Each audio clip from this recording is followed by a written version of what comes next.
13th question ആയിട്ടാണ് നമ്മൾ ചെയ്യുന്നത്. ഇതിൽ നമ്മൾ ഒരു സീക്വൻസ് ഓഫ് ഓപ്പറേറ്റേഴ്സ് എടുത്ത് അതിൻ്റെ സ്ട്രോങ് കൺവെർജൻസ് എന്താണെന്ന് ഡിഫൈൻ ചെയ്യണം. അതേപോലെ നമ്മൾ ഓർത്തോ പ്രൊജക്ഷൻസിൻ്റെ ഒരു സീക്വൻസ് എടുത്തിട്ട് അതിൻ്റെ സ്ട്രോങ് ലിമിറ്റ് എന്ന് പറയുന്നതും ഓർത്തോ പ്രൊജക്ഷൻ ആണെന്ന് നമുക്ക് കാണിക്കണം. ഓക്കെ, അപ്പോൾ ആദ്യം നമ്മൾ എന്താണ് strong convergence of sequence of operators എന്ന് പറയണം അല്ലേ.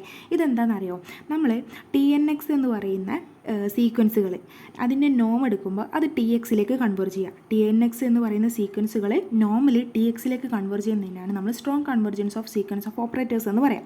ഇനി നമ്മളോട് എന്താ കാണിക്കാൻ പറഞ്ഞേ, നമ്മൾ ഈ ഓർത്തോ പ്രൊജക്ഷൻ്റെ ഒരു സീക്വൻസ് എടുത്തിട്ട് അതിൻ്റെ ലിമിറ്റ്, അതിൻ്റെ സ്ട്രോങ് ലിമിറ്റ് കാണാം. സ്ട്രോങ് ലിമിറ്റ് എന്ന് പറയുമ്പോൾ അതിൻ്റെ നോം TNXൻ്റെ നോം കാണാം, അത് TXലേക്ക് കൺവേർട്ട് ചെയ്യുന്ന പോലെ. അത് നമുക്ക് എന്താണെന്ന് കാണിക്കണം, ഓർത്തോ പ്രൊജക്ഷൻ ആണെന്ന് കാണിക്കണം അല്ലേ. അപ്പോൾ എന്താ ചെയ്യുന്നതെന്ന് അറിയോ നിങ്ങൾ, നമ്മൾ അങ്ങനെ ഒരു സീക്വൻസ് PN ആയിട്ട് എടുക്കുക. PN എന്ന് പറയുന്ന ഒരു സീക്വൻസിന് ഞാൻ എന്തെടുക്കുന്നു, ഇതിലെ ഈ ഓർത്തോ പ്രൊജക്ഷൻ്റെ ഒരു സീക്വൻസ് ആയിട്ട് എടുക്കുന്നു. അതൊരു സ്ട്രോങ് ലിമിറ്റ് ആണെന്നല്ലേ പറഞ്ഞത്. സ്ട്രോങ് ലിമിറ്റ് എന്ന് പറയുമ്പോൾ അതിനെ നോം ഏതിലേക്കെങ്കിൽ കൺവേർട്ട് ചെയ്യും. ഞാൻ ആ കൺവേർട്ട് ചെയ്യുന്ന പോയിന്റിനെ P എന്ന് വിളിക്കുന്നു.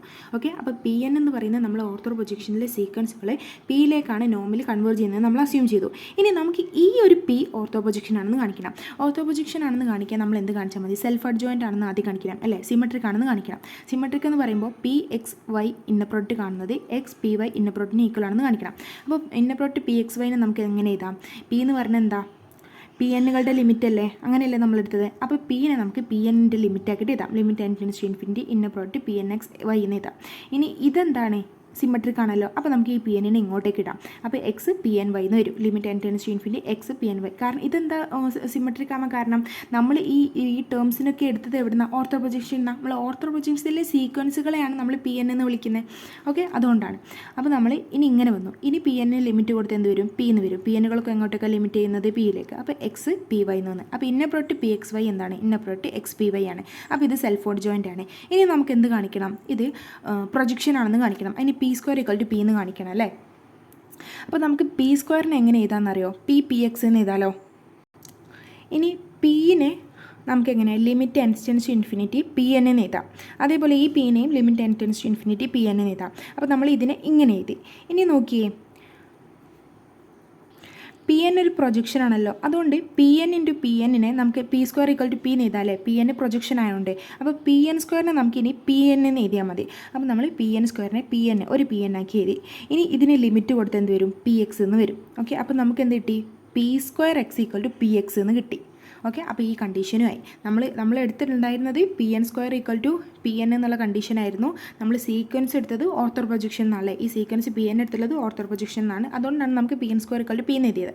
അപ്പോൾ നമുക്ക് എന്ത് കിട്ടി, P² = P എന്ന് കിട്ടി. ഓക്കെ, അങ്ങനെയാണ് നമ്മൾ സ്ട്രോങ് കൺവെർജൻസ് പറഞ്ഞത്. എന്തൊക്കെയാണ് നമ്മൾ പറഞ്ഞത്, സ്ട്രോങ് കൺവെർജൻസ് എന്ന് പറഞ്ഞാൽ നമ്മൾ TNXൻ്റെ നോം എടുത്തിട്ട് അത് കൺവേർട്ട് ചെയ്യുന്നത് ഒരു TXയിലേക്കാണെങ്കിൽ നമ്മൾ അതിന് സ്ട്രോങ് കൺവെർജൻസ് എന്ന് പറയും. ഇന്ന സീക്വൻസ് ഓഫ് ഓപ്പറേറ്റേഴ്സ് നമുക്ക് കാണിക്കേണ്ടത്, ഇങ്ങനെ നമ്മളൊരു ഓർത്തോ പ്രൊജക്ഷനിൽ ഒരു സീക്വൻസ് എടുത്ത് ആ സീക്വൻസിൻ്റെ സ്ട്രോങ് ലിമിറ്റ് കണ്ട്, ഓർത്തോ പ്രൊജക്ഷനിൽ നമ്മളെടുത്ത സീക്വൻസ് ഏതാ, PN. അപ്പോൾ ഈ PNനെ ഏതൊക്കെ കണ്ടീഷൻ സാറ്റിസ്ഫൈ ചെയ്യും, PN² = PN എന്ന് പറയുന്ന ഈ കണ്ടീഷൻ സാറ്റിസ്ഫൈ ചെയ്യും. ഓർത്തോ പ്രൊജക്ഷൻ ആയതുകൊണ്ട് PNX, Y എന്നുള്ളത് എന്തായിരിക്കും, XPNY എന്നായിരിക്കും അല്ലേ. അപ്പോൾ ഈ രണ്ട് കണ്ടീഷൻ ആര് സാറ്റിസ്ഫൈ ചെയ്യും, ഈ സീക്വൻസ് ഓർത്തോ പ്രൊജക്ഷൻ എടുക്കുന്ന നമ്മൾ സീക്വൻസ് PN സാറ്റിസ്ഫൈ ചെയ്യും. പിന്നെ ഇത് സ്ട്രോങ് ലിമിറ്റ് എന്ന് പറയുമ്പോൾ ഇതിലുള്ള PNകളൊക്കെ ഏതൊരു ഒരു പോയിന്റ് Pയിലേക്ക് കൺവേർട്ട് ചെയ്യും അല്ലേ, നോമിൽ. അപ്പോൾ നമ്മൾ ഇത്രയും വെച്ചിട്ട് നമുക്ക് എന്ത് കാണിക്കണം, ഈ കാണുന്ന P ഓർത്തോ പ്രൊജക്ഷൻ ആണെന്ന് കാണിക്കണം. അതിനാദ്യം എന്ത് കാണിക്കണം, സെൽഫ് അഡ്ജോയിൻ്റ് സിമെട്രിക് ആണെന്ന് കാണിക്കണം. അതിന് ഇന്ന പ്രൊഡക്റ്റ് PXYനെ നമുക്ക് എന്ത് കാണിച്ചാൽ മതി, ഇന്ന പ്രൊഡക്റ്റ് XPY എന്ന് കാണിച്ചാൽ മതി. അതേപോലെ P² = P എന്ന് കാണിക്കണം. അത് നമ്മൾ P² PX എന്ന് എഴുതി. അതിന് നമുക്ക് ലിമിറ്റ് ∞ PNX എന്ന് എഴുതാം. PN² എന്ന് പറഞ്ഞാൽ PN ആണ്. അത് നമ്മൾ ഇങ്ങനെ എഴുതി. ഇത് ലിമിറ്റ് കൊടുക്കുമ്പോൾ PX എന്ന് കിട്ടി. അപ്പോൾ P²X = PX എന്ന് കിട്ടിക്കഴിഞ്ഞാൽ ഈ കണ്ടീഷനുമായി.